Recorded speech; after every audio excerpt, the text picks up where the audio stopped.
Ya, 100,6 Heartline FM. Selamat sore Heartliner. Jumpa lagi bersama Timo Ardati ya. Dan spesial nih Heartliner kali ini juga ada kaitannya di tanggal 8 Maret 2025 nih, bertepatan dengan Hari Perempuan Internasional nih Heartliner, yang kembali nih kita momentum yang pas untuk merefleksikan perjuangan perempuan Indonesia nih, khususnya nih Heartliner ya. Dimana kali ini kita akan membahas di program Parenting with Heart yang selalu menginspirasi Anda bagaimana mengasuh anak dengan hati nih Heartliner ya. Kita akan membahas seputar permasalahan keluarga nih. Kali ini kita akan membahas khususnya nih untuk para perempuan ya, yaitu para ibu, dengan tema kita tentang mom shaming nih Heartliner ya. Wow, ini istilahnya mungkin istilah mudahnya tuh perundungan yang terjadi di antara ibu-ibu gitu ya. Apa yang terjadi dan bagaimana cara penanganannya Heartliner, kita akan bahas bersama narasumber kita yang saat ini sudah terhubung melalui online. Ada Ibu Iliana Widodo, MPDK ACC, ini tim parenting dari Yayasan Abu Zurmas. Kita akan segera menyapa Ibu Iliana. Halo Ibu. Halo Mas Timo, halo Hardliners, apa kabar? Baik, gimana kabarnya Bu? Baik, senang sekali kita ketemu lagi di acara Parenting with Heart. Dan topik hari ini spesial khusus untuk perempuan karena relate dengan Hari Perempuan Internasional ya, di Iya. tanggal 8 Maret ini. Jadi akan membahas mengenai perempuan, yaitu tentang peran ibu terkait dengan topik mom shaming. Wah, ini mom shaming. Mom shaming bisa dikatakan sebagai istilahnya perundungan yang terjadi di antara ibu-ibu gitu Bu ya?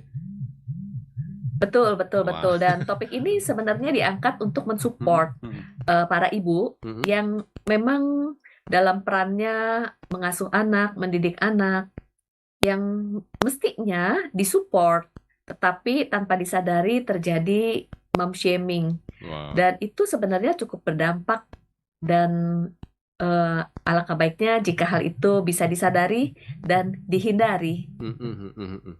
Nah, biasanya ini terjadi, aku pikir kalau misalkan istilah perundungan itu terjadi cuma pada dunia anak-anak, tapi ternyata dunia ibu-ibu juga, para moms gitu juga terjadi nih ya. Dan kali ini kita akan membahas nih tentang kenapa kok bisa terjadi gitu ya. Nah, ngobrolin tentang mom shaming itu sendiri, kita pengen tahu dulu nih, pengertian dari mom shaming itu sendiri apa sih, Bu Il? Kalau membaca sebuah definisi mom shaming, saya coba membacakan ya. Mom shaming ini adalah mengacu kepada tindakan seperti mengomentari, mengkritik, atau menghakimi ibu atas pilihan atau gaya, atau mungkin juga kekurangan yang dirasakan dalam mengasuh anak. Perilaku ini seringkali berasal dari ekspektasi masyarakat, norma budaya, atau juga pendapat pribadi mengenai peran ibu, apa yang dilakukan. Dan caranya atau polanya juga bisa macam-macam nih. Bisa dari komentar, ataupun tindakan langsung, atau mungkin secara halus yang tidak disadari. Ini bisa dengan berbagai bentuk. Dan ternyata menurut survei, kebanyakan mom shaming ini terjadi melalui percakapan secara langsung nih, tanpa sadar. Dan juga paling sering dilakukan oleh orang-orang terdekat, seperti teman, keluarga, bahkan orang tua sendiri juga. Dan ketika seorang ibu mengalami mom shaming, itu juga berdampak di dalam kehidupan pribadinya, dan juga ternyata pola asuh juga berdampak kepada pola asuh dan relasi dalam keluarga. Jadi kita mau bahas nih kupas tuntas mengenai mom shaming nih Mas Timo. Ternyata dampaknya ini yang kita nggak tahu nih, ternyata begitu besar ini dampaknya terhadap ibunya, dan juga kalau misalkan ibunya terjadi sesuatu juga terhadap anaknya nanti kemudian harinya gitu ya. Betul, betul. Dan ini Kita memang membahas seorang ibu, healthy mom sama dengan healthy kids. Jika kita sebagai ibu sehat secara emosi, maka anak-anak kita juga akan sehat secara emosi. Wow, berarti ini kaitannya mom shaming ini kaitannya dengan nanti dengan emosi gitu ya Bu ya, yang terjadi pada si ibu. Nah, mom shaming ini memang sering terjadi ya di kalangan masyarakat ini Bu ya? Dari zaman dulu sampai sekarang, ya. atau kita tuh menyadari nggak sih, istilahnya para ibu-ibunya sendiri tuh menyadari nggak sih telah terjadi mom shaming ini, atau seperti apa sih? Iya, jadi istilah ini memang baru-baru ini gitu. Dan sebenarnya sudah terjadi sejak lama, tapi nggak menyadari. Ketika saya mempelajari mengenai mom shaming, ternyata saya ternyata saya sebagai shamer juga loh melakukan hal ini kepada teman-teman saya, tapi tanpa sadar. Lalu juga di satu sisi saya juga mengalami sebagai victim. Hanya Hmm, saja memang nggak pernah dibahas. Nah, kita sekarang mau bahas karakteristik mom shaming itu hmm, apa hmm, hmm, saja, hmm. bentuknya, yang mungkin kita berpikir mom shaming ini bentuknya adalah verbal shaming. Jadi kritik yang secara langsung. Tapi nggak cuman itu, ada berbagai hal. Kita akan lihat satu-satu ya, Mas Timo ya. Nah, ini Heartlander ya, jangan-jangan coba perhatikan ya, jangan-jangan yang selama ini kita pikirin cuma bercandaan atau cuma biasa aja, ternyata nih kita sedang melakukan itu tadi. Jangan-jangan kita pelakunya sebagai shamernya gitu ya. Iya, Nah, apa nih Bu yang yang kira? yang seringkali terpikir adalah yang terlihat direct, direct shaming. Hmm, Misalnya contohnya nih Bu. komentar yang langsung, yang kamu lakukan salah gitu. Kemudian kamu nggak boleh lakukan ini Hmm, kritik yang belak-belakan. Ada juga komentar yang berbentuk pasif agresif loh Mas Timo. apa tuh?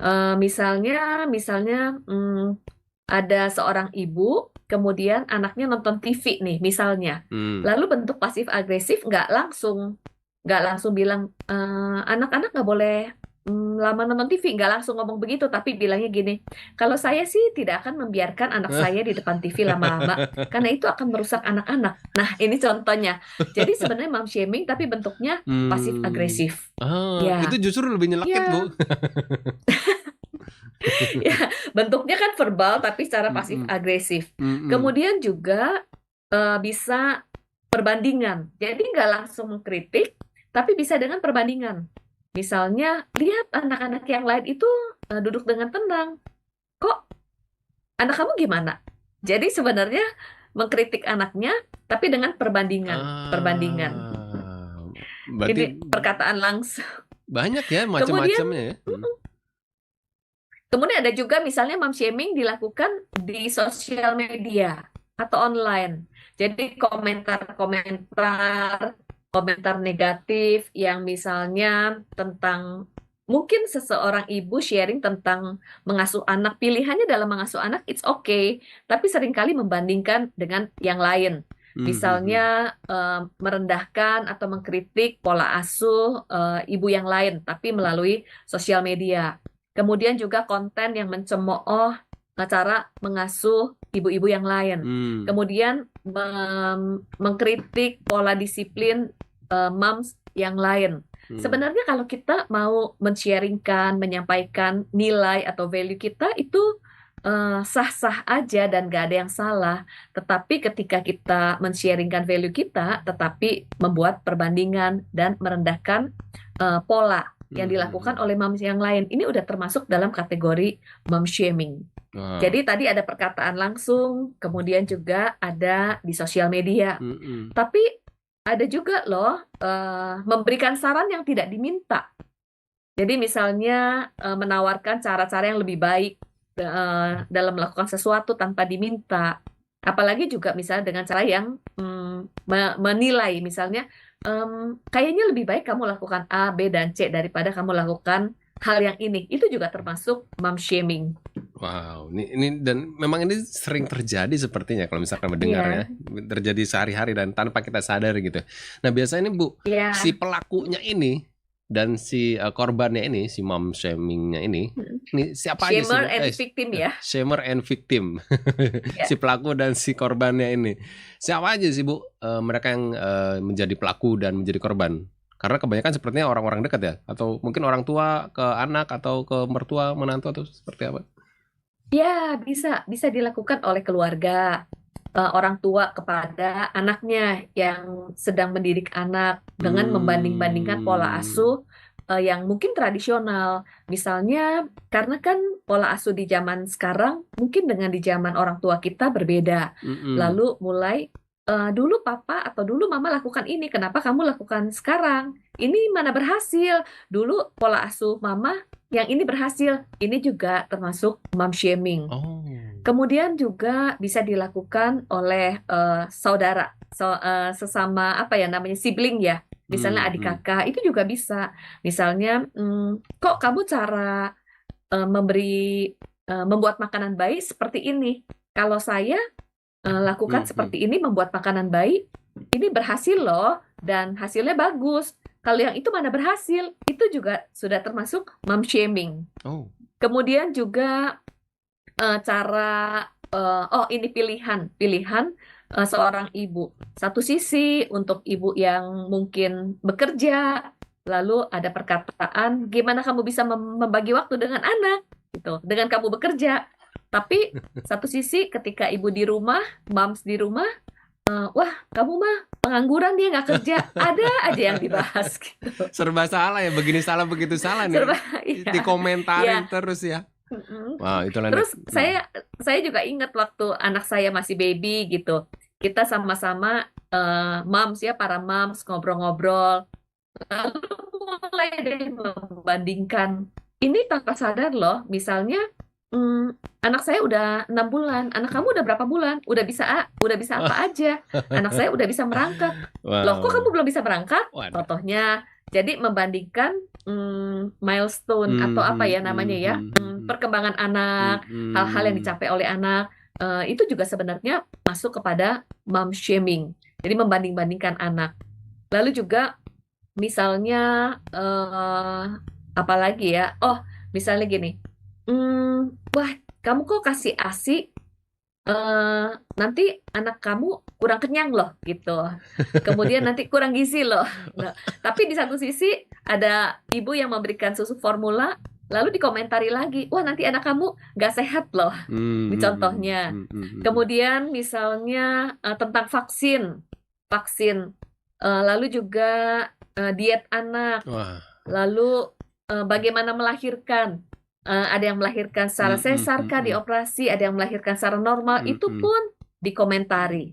Berarti semua lini Bu ya, apapun yang kita lakukan istilahnya mau apapun gitu pasti akan tetap dikomentari oleh para ibu yang lain gitu ya. Betul. Jadi topiknya ini bisa macam-macam. Termasuk juga misalnya sesudah melahirkan, kok kamu belum tua, gimana kamu sebagai single mom bisa berhasil? Nah, ini juga komentar-komentar yang disampaikan. Ini juga termasuk mom shaming. Lalu misalnya keterlibatan dari pasangan dalam mendidik anak. Kok suami kamu nggak terlibat? Terus begitu, atau suaminya terlibat? Wah, suami kamu terlibat. Emang dia nggak ada kerjaan yang lain? Ini contohnya. Iya, jadi ada aja yang dikomentari gitu ya. Tentang pola disiplin kah, kemudian mentraining anak, mentraining toilet training kah, lalu sleep training kah, kemudian peran orang tua, parenting roles, lalu juga ibu yang bekerja atau tidak bekerja, kemudian juga tentang asisten, tentang aktivitas anak-anak. Kenapa terlalu banyak di depan TV? Kok sudah dikasih handphone atau nanti ketinggalan zaman loh kalau nggak dikasih ini. Sekarang udah zamannya seperti ini. Ada aja yang dikomentari gitu, Mas Timo. Nah, jadi ini Heartliner ya istilahnya kalau mau nyari topik tentang mom shaming tuh semuanya bisa dijadikan topik ya kalau ibu-ibu mah gitu.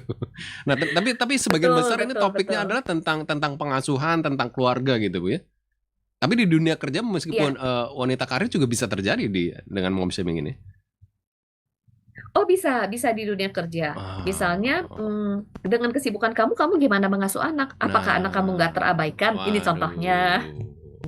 Kamu jangan sibuk-sibuk loh. Nanti anak kamu tuh terabaikan. Nanti dia jadi memberontak. Nanti dia jadi kesepian. Ini kan mengomentari peran ibu, mengomentari pilihan-pilihannya, entah sebagai ibu rumah tangga kah, entah bekerja kah, dan aktivitas-aktivitas lainnya. Jadi apapun gerak-gerik kita akan selalu dikomentari ya. Berarti udah kita pindah rumah aja Bu gitu ya. Enggak ya, jangan. Kita nggak menyadari ini sering terjadi. Namun ternyata ini adalah hal yang melukai dan memang perlu dicegah dan diantisipasi. Dan kita perlu memahami sebenarnya kenapa mom shaming ini bisa terjadi. Lalu apa dampaknya kepada victim. Jadi ada victim, ada shamer. Wah, ini menarik sekali. Baik, nanti setelahnya kita akan bahas Bu, apa yang terjadi ya setelah mereka yang selalu dikomentari dan yang pelakunya juga kenapa selalu melakukan hal itu. Nanti kita akan bahas setelah yang berikut ini Bu ya. Baik, Heartliner untuk Anda yang bertanya boleh di 0819 269 1000 ya. Nanti ada satu buah voucher senilai Rp100.000 nih Heartliner untuk Anda yang bisa memberikan pertanyaan. Nanti semua pertanyaan akan kita bacakan, yang terpilih akan mendapatkan voucher belanja. Tapi setelah yang berikut ini ya.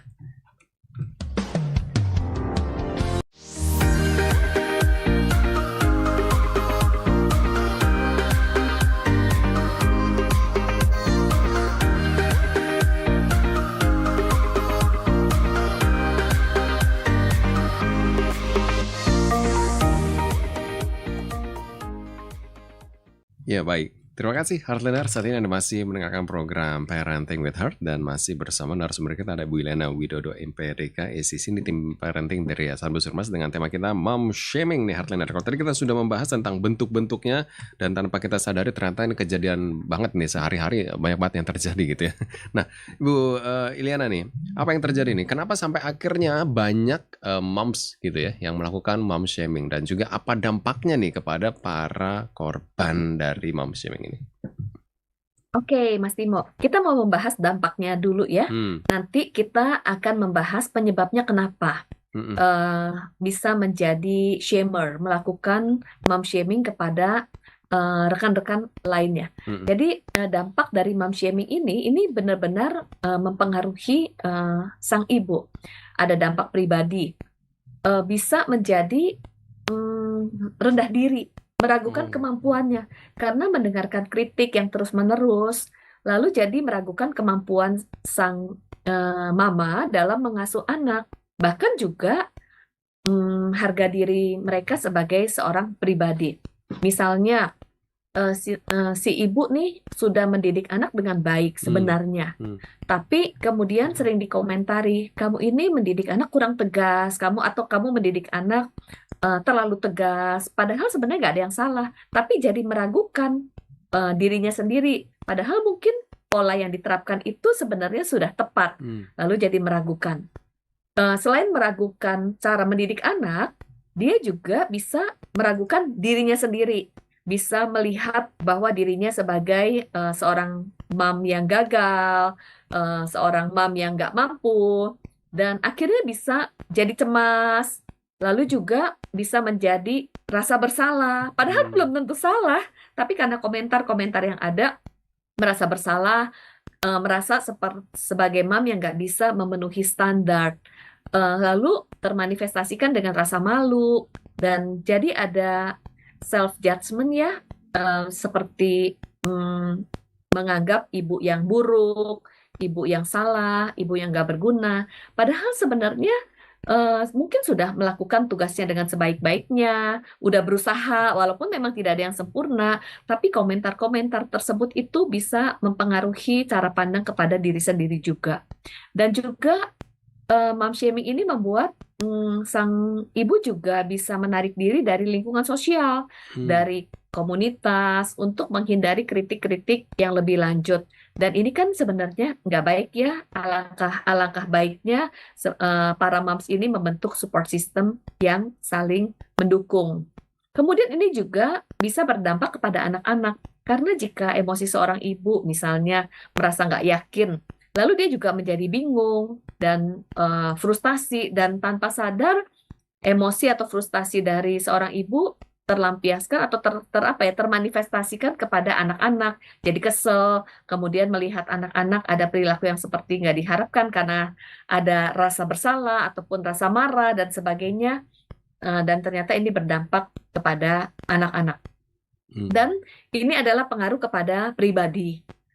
Kemudian juga ini berdampak kepada pola komunitas.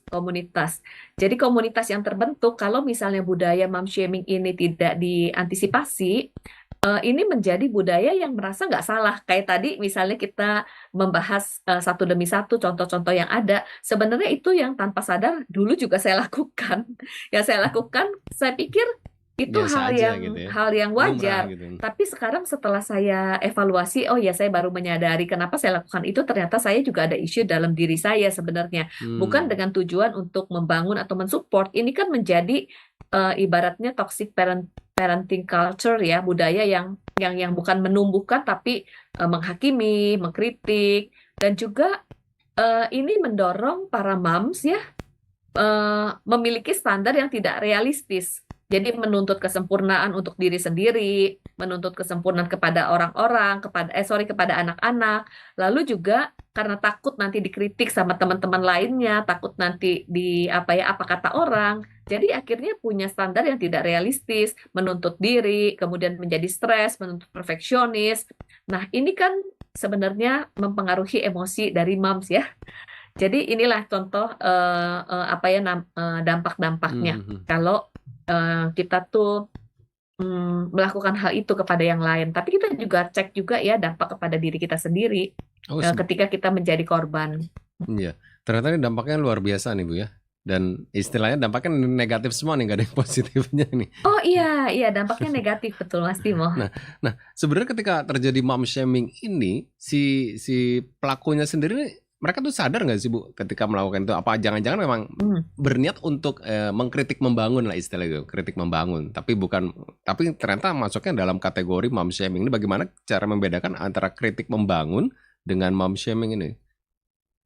Iya, jadi memang ada dua sisi. Ada yang dilakukan secara sadar, namun ada yang tidak dilakukan secara sadar. Jadi memang nggak disadari. Ini menarik banget loh. Ternyata salah satu penyebab mom shaming, kenapa menjadi shamer, pelaku. Karena sebenarnya itu adalah proyeksi dari dirinya sendiri. Jadi si pelaku atau mom shamer ini adalah pribadi yang insecure, lalu melakukan self projection kepada orang lain. Contoh ya. Misalnya seorang ibu kemudian yang nggak bisa menyusui, lalu memberikan susu formula kepada anaknya.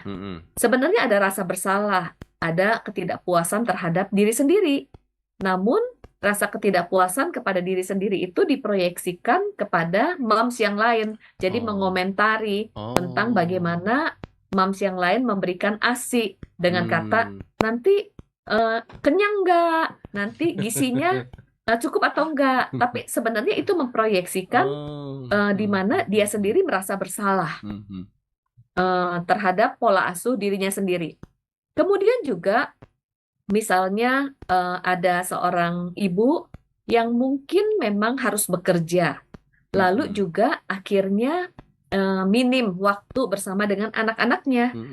Lalu dia sebenarnya entah merasa bersalah atau merasa nggak iri dengan moms yang lain yang bisa punya waktu dengan anak-anaknya, lalu mengomentari tentang moms yang lain di rumah, lalu bilang menganggur, tidak tidak memaksimalkan potensi, tidak membantu suami di dalam finansial dan sebagainya. Tapi sebenarnya itu adalah karena rasa bersalah sendiri, gitu.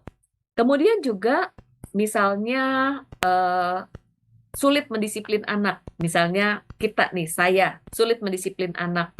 Lalu saya tuh nggak puas dengan cara saya sendiri. Dan akhirnya menghakimi moms yang lain, mengomentari moms yang lain tentang mendisiplin anak. Padahal sebenarnya itu sebagai cara untuk menutupi kesulitannya sendiri, gitu. Ataupun juga misalnya kita sebagai seorang moms memiliki standar sebagai orang tua, tetapi merasa tidak mampu, lalu tanpa sadar melampiaskan tekanan itu kepada orang lain dengan membanding-bandingkan, dengan menghakimi, lalu mengkritik, mencari hal yang negatif. Ini karena sebenarnya proyeksi dari diri sendiri.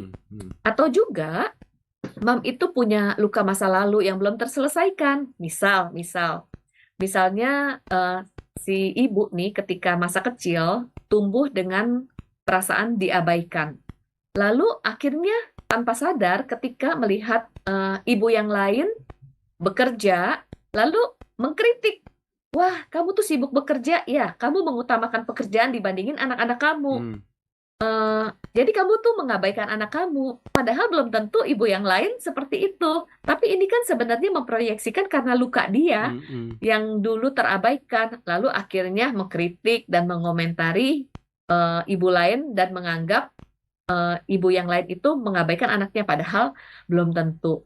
Atau juga misalnya seorang mom yang perfeksionis, kebutuhan untuk mengendalikan, tapi memproyeksikannya dengan mengendalikan moms yang lain dengan mengomentari, lalu juga memberikan input-input yang tidak diminta, memberikan saran-saran yang nggak diminta. Kenapa shamer melakukan hal itu sebagai bentuk self-projection? Sebenarnya si pelaku ini dengan merendahkan orang lain, sebenarnya dia membutuhkan validasi loh. Jadi sebenarnya membutuhkan validasi. supaya apa? Supaya dia merasa orang lain tuh lebih rendah dan meningkatkan harga dirinya. Jadi sebenarnya membutuhkan pengakuan, Dengan cara kemudian merendahkan orang lain. ingin dapat penghargaan, tetapi dengan menempatkan orang lain lebih rendah. Jadi itu sebagai bentuk untuk validasi.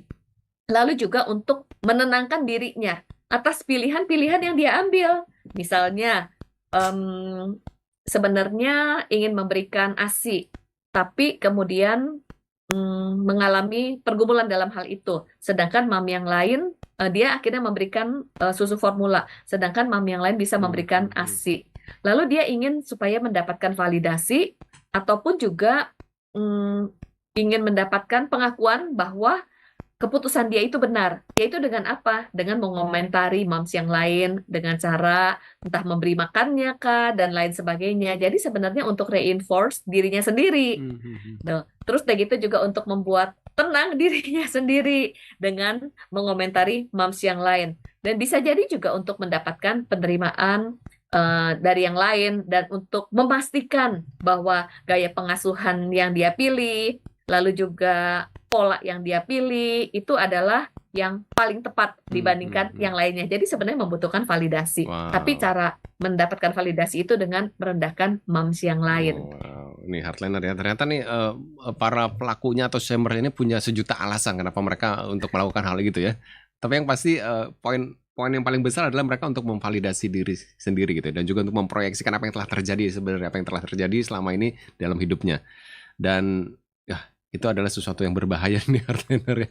Nah, Bu Ilani, apa nih yang harus kita lakukan nih ketika akhirnya Ya. sudah terjadi kita sebagai korban ini, mom shamingnya ini menjadi korban, apa yang harus dilakukan pertama kali nih ketika mereka menyadari oh ya ternyata gue masuk nih atau aku ternyata masuk dalam kategori korban dari mom shaming ini sendiri, Bu. Tapi jangan dijelaskan, Bu, ya, nanti setelah yang berikut ini ya. Oke. Baik, hardliner, untuk Anda yang bertanya boleh ya di 0819 269 1000. Dan saat ini juga sedang live streaming di channel kita di Heartline Network. Anda juga bisa menuliskan komentar ya Heartliner ya. Jadi nanti bagi para Heartliner yang sudah memberikan pertanyaan, akan kita pilih pertanyaannya untuk mendapatkan voucher belanja senilai Rp100.000. Tapi setelah yang berikut ini.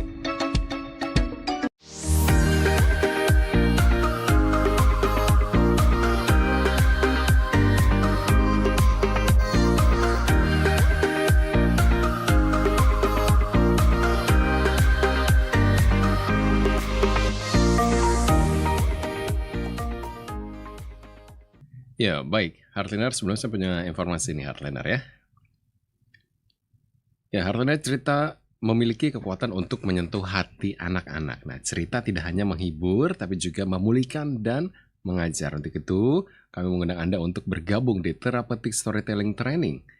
Ini program khusus yang dirancang untuk membantu Anda menggunakan kekuatan bercerita untuk mendukung kesejahteraan emosional anak. Nah, bila Anda orang tua, guru, atau konselor, atau sekedar ingin membuat perbedaan dalam diri anak-anak di sekitar Anda, training ini akan memperlengkapi Anda sebagai alat untuk membimbing anak memproses emosinya nih Heartliner ya.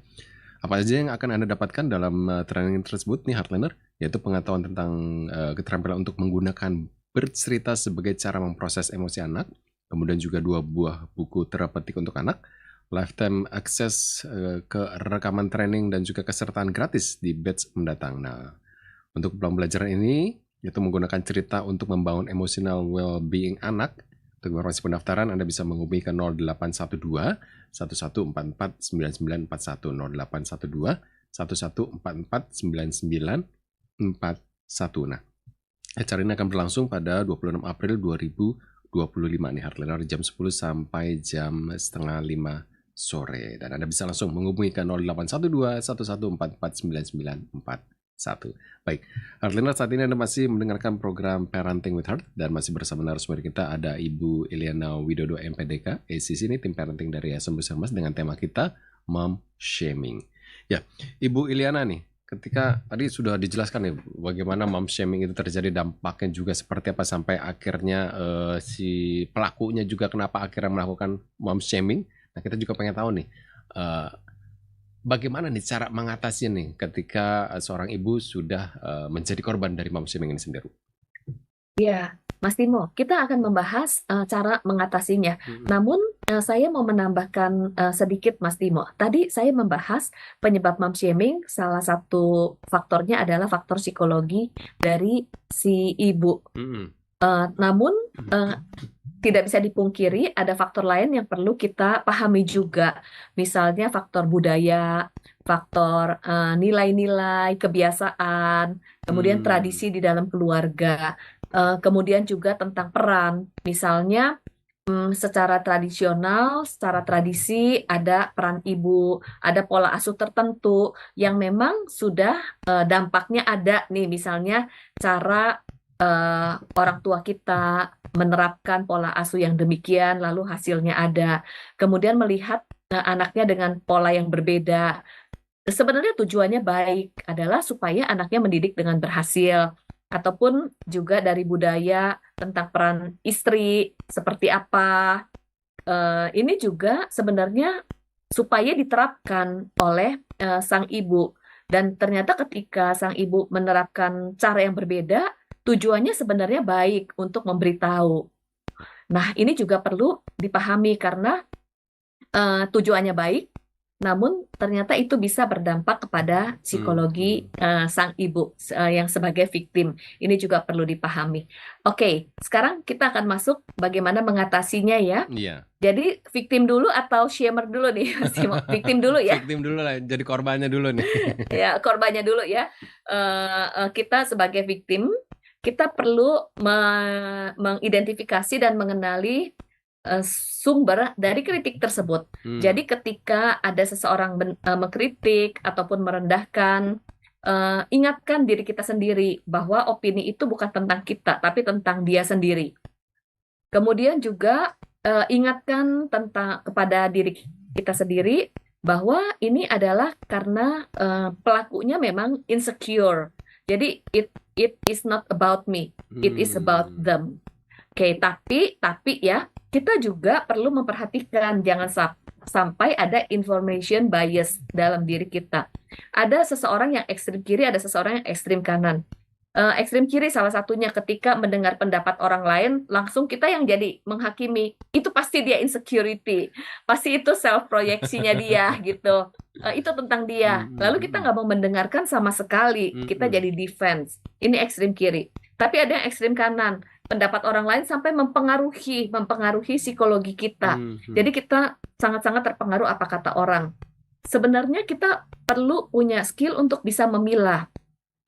Inputan dari mereka, benarkah itu input atau itu input yang baik tapi caranya aja merendahkan, atau memang benar-benar mengomentari hal yang tidak penting. Jadi kita juga perlu memilah-milah. Kalau kita bisa memilah-milah, jadi kita bukan berarti menutup atas semua pendapat, bukan juga terpengaruh 100% atas semua pendapat. Jadi kita memilah-milah.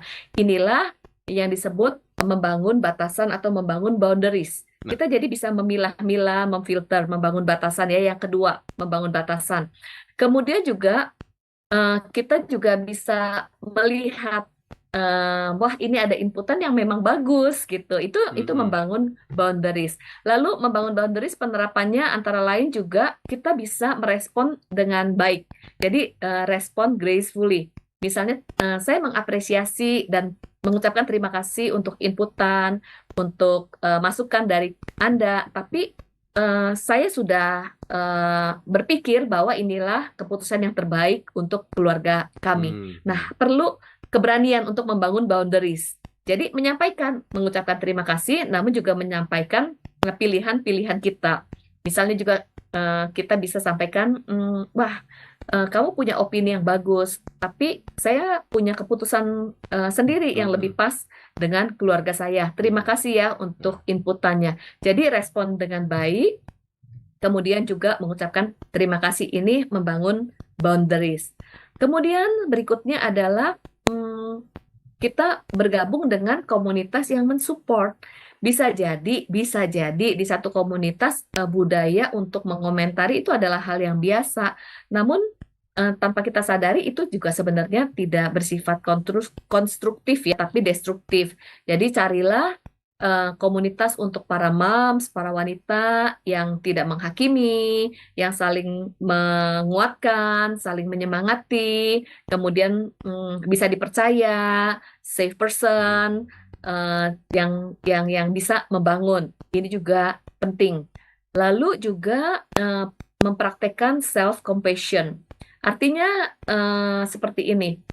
Memang saya nggak ada yang sempurna, tapi saya akan terus belajar, saya akan terus mencoba, dan kalaupun gagal, it's okay. Self itu adalah bentuk self compassion, jadi tidak menghakimi diri sendiri, tidak menyalahkan diri sendiri. Kemudian juga kita melihat dari perspektif yang berbeda, cara pandang yang berbeda. Setiap kesempatan, setiap pengalaman ini ada maknanya. Jadi komentar pun bisa membangun kita.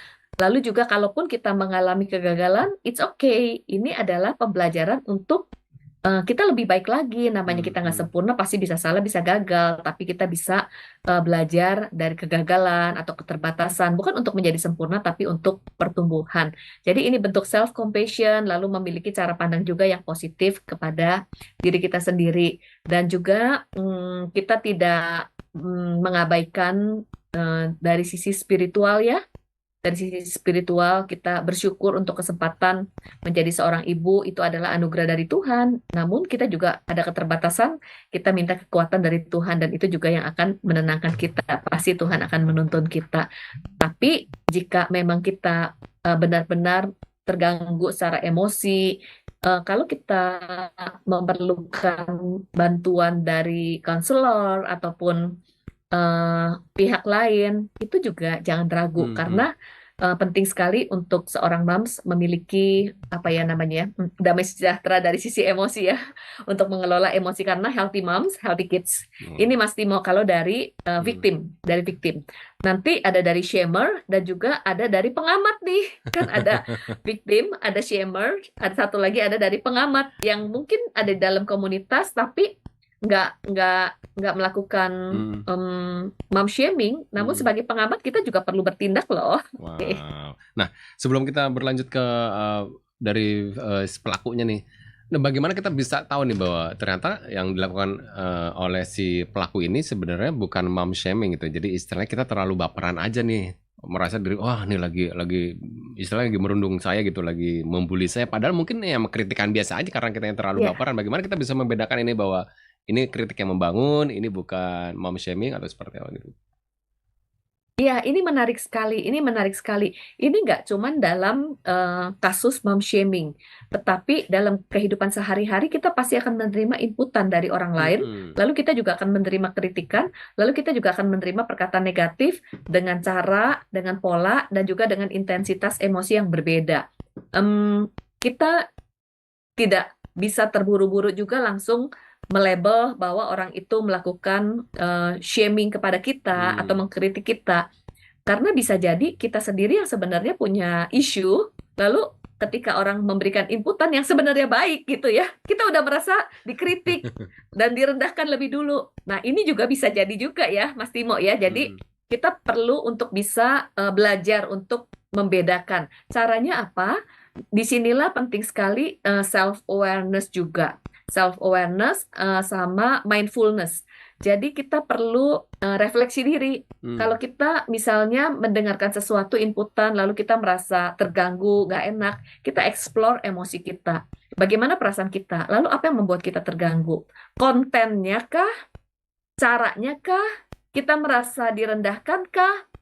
Atau sebenarnya konten message-nya itu bagus, baik, tapi caranya kurang tepat. Lalu apakah ada dari diri kita yang sebenarnya merasa tersinggung? Kemudian sebenarnya kita juga refleksi, memfilter, benarkah sebenarnya inputan itu untuk yang saya lakukan? Atau sebenarnya benar juga inputan itu bagus gitu. Itu adalah apa ya namanya ya, skill Hmm. skill untuk kita tuh melakukan refleksi untuk diri sendiri juga, untuk aware tentang diri kita, emosi kita, apa yang ada di pikiran kita, bagaimana tanggapan kita terhadap perkataan-perkataan dari orang tersebut gitu, bagaimana perasaan kita. Jadi setelah kita menelusuri perasaan kita dan bagaimana pemikiran kita, barulah kita bisa memilah memilah eh, gimana inputannya. Hmm. Kemudian, kalaupun inputannya bagus, oke nggak kita lakukan, bisa atau nggak? Kalau nggak juga sebenarnya nggak Iya. apa-apa. Ya, jadi memproses diri juga penting ya, Mas Timo ya. Jadi nggak semuanya harus istilahnya dituruti apa yang dikomentari gitu ya. Baik. Betul, betul, betul. Mm. Apa nih harus dilakukan juga nih ketika untuk yang terjadi pada para shamer nih? Shamer, Iya, ya ketika pelaku mereka ya, para pelakunya. pelaku. Nah, Hmm. sebagai pelaku, kita perlu refleksi juga perilaku kita. Kenapa kita itu mengkritik? Apakah itu sebagai bentuk proyeksi dari insecurity kita? Atau sebenarnya trigger apa yang membuat kita tuh ingin mengkritik dia? Atau kita tuh nggak suka? Atau kita ada iri hati gitu ya?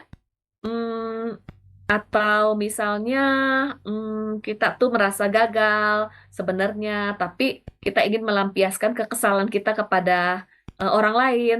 Jadi sebagai pelaku juga kita perlu memiliki self reflection juga.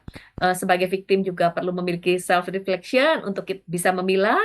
Nah, sebagai pelaku juga kita self reflection karena apa-apa yang over dari kehidupan kita, perkataan kita yang mengkritik, itu kan sebenarnya bersumber dari hati kita ya. Dan ada isu-isu atau luka-luka masa lalu. Kemudian yang berikutnya sebagai shamer juga teruslah belajar bahwa eh, ada pola-pola parenting yang ada, nggak bisa memaksakan polanya kita kepada orang lain. Kemudian juga nggak semua cara yang sama bisa diterapkan kepada moms yang lain. Moms yang lain itu punya cara tersendiri yang cocok untuk keluarganya. Kemudian juga moms yang lain juga perlu kita menghargai keputusan dari orang lain. Kita nggak bisa memaksakan kehendak kita. Kalau kita ingin memaksakan, berarti kemungkinan kita ingin supaya apa ya, kita bisa mengontrol, itu kan kebutuhan akan kontrol ya. Bisa jadi kita memaksakan itu, kita ada kebutuhan validasi, jadi kita cek diri kita, menghargai keputusan orang lain. Lalu juga belajar empati. Bisa jadi misalnya kita memang punya input atau punya pendapat, punya masukan yang baik buat dia.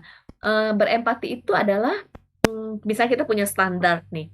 Lalu kita ingin teman-teman kita melakukan standar kita. Itu namanya kalau kita memaksa, terus ketika teman kita nggak bisa melakukan standarnya kita, lalu kita merendahkan, kemudian kita menganggap dia lebih rendah dari kita, itu kan nggak empati ya. Tapi berempati itu kita melihat, bisa jadi kita memang bermaksud baik, ingin menolong, tapi kan setiap orang itu punya konteks hidup yang berbeda, punya proses yang berbeda. Belum tentu dia pas dengan cara kita. Nah, ini contohnya berempati dan setiap moms ada tantangannya tersendiri, ada keunikannya tersendiri. Lalu setelah itu caranya juga nih yang perlu dikoreksi. Daripada mengkritik, kalau kita ingin membangun, ubahlah perkataan kita dengan menyemangati, kemudian juga dengan memberikan kata-kata yang positif dibandingkan dengan perkataan-perkataan negatif. Dan kalau kita memang pernah melukai, kalau misalnya itu dalam satu komunitas, lalu kita baru menyadari, wah ternyata tanpa sadar kita sebagai shamer nih, seringkali melukai teman kita, alangkah baiknya jika kita juga bisa minta maaf gitu. Kemudian juga mengubah cara berpikir kita yang selama ini bisa jadi kita tuh dibesarkan dengan pola asuh yang sering dibanding-bandingkan nih. Tanpa sadar kita jadi suka membanding-bandingkan Hmm. dengan orang lain, lalu membanding-bandingkan teman kita dengan teman yang lain. Dan bisa jadi juga kita dibesarkan oleh pola asuh yang menerapkan kompetisi, Hmm. siapa yang lebih juara dan sebagainya. Ini kan pola asuh ya yang tanpa sadar ini membentuk kita, jadi kita tanpa sadar juga kita jadi membanding-bandingkan dan melihat antara mam yang satu dengan mam yang lain itu sebagai ajang kompetisi. Ini tanpa sadar loh ya. Nah, ini juga kita perlu reframing diri kita. Dan fokuslah kepada self improvement untuk kita terus belajar, kemudian juga kita cek isu-isu yang ada di dalam diri kita, kemudian meningkatkan juga dalam hal komunikasi, dalam hal pertemanan, skill-skill yang ada di dalam berelasi. Nah, ini untuk si pelaku, shamer. Dan satu lagi Mas Timo, yang terakhir untuk si Para pengamat. pengamat juga banyak Bu ya yang berkomentar gitu ya. Iya, iya, pengamat tanpa komentar. Jadi kalau kita misalnya melihat ada perlakuan yang nggak baik, eh, jangan didiamkan gitu.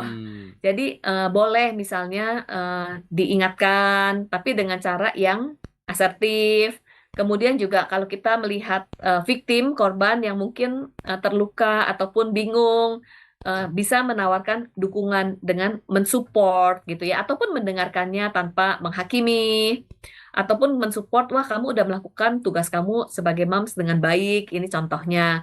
Lalu juga sebagai pengamat juga, ciptakan lingkungan yang positif. Jadi kita nggak ikut-ikutan, tapi kita berespon dengan berbeda. Nah, ini di bagian pengamat. Pengamat. Jadi sama-sama turut mensupport karena apa? Sebagai seorang mom sudah melakukan pekerjaan yang luar biasa dalam mendidik dan apa ya namanya membangun anak-anak. Mom itu membutuhkan support dan juga semangat dari moms yang lain, bukan kritik, bukan juga direndahkan atau dikomentari secara negatif. Jadi marilah kita saling support satu dengan yang lain. Nah, ini Mas Timo, mungkin closing statement dari saya. Marilah sebagai moms kita saling mensupport satu dengan yang lain dan teruslah belajar.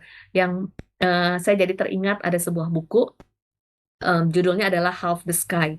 Buku itu menuliskan, jika ingin mengubah sebuah bangsa, ajaklah para wanita untuk terus belajar. Kenapa? Karena ketika wanita belajar, itu bukan hanya dirinya yang pulih, bukan saja dirinya yang bertumbuh, tetapi itu akan berdampak kepada bukan saja relasi suami istri, tapi akan berdampak kepada anak-anak. Dan nggak cuman kepada anak-anak saja, ada satu quotes juga menuliskan, kalau wanita pulih, itu akan memulihkan anak dari anak-anak. Jadi kalau moms belajar dan juga terus bertumbuh semakin dipulihkan, maka akan memulihkan generasi. Jadi di hari wanita internasional, Women's International Day, yuk marilah terus belajar dan tetap semangat ya. Wah, luar biasa nih, baik nih. Untuk para moms nih harus tetap semangat ya. Untuk para ayah-ayahnya juga harus mendukung ini, menyupport para momsnya gitu ya. Jangan hanya mengomentari aja gitu, tapi juga turut membantu gitu ya. Baik, Ibu Iliana, mungkin ada yang, kalau misalkan Heartliner ingin bertanya lebih lanjut nih Bu, bisa menghubungi kemana Bu Iliana? Oke, bisa menghubungi ke 0815 911 4151 ataupun juga bisa menghubungi Eagle Heart Counseling Center di Yayasan Busur Emas. Ya, bisa menghubungi Yayasan Busur Emas juga. Oke, terima kasih ya. Baik. Untuk kesempatan dan kepercayaannya boleh berbagi kepada Heartliners. Terima kasih ya Mas Timo ya. Udah beberapa kali kita sharing-sharing. Biarlah ini juga bermanfaat dan bisa menjadi berkat. Amin. Tentu sangat bermanfaat. Terima kasih sekali lagi Bu Iliana. Sama-sama, terima Kita kasih. ketemu lagi Dan di selamat lain sore. Selamat Tetap sore. semangat. Tetap semangat. Ya, demikian Heartliner bersama Ibu Lena Widodo. Dan jangan khawatir, sekarang kita bisa ditonton ulang di channel kita di Heartline Network. Dan linknya bisa Anda bagikan kepada orang yang Anda kasih ini, para momsnya juga. Untuk para ayahnya juga, support para momsnya. Saya Timo Arante, berdiri. Kiranya Tuhan Yesus memberkati.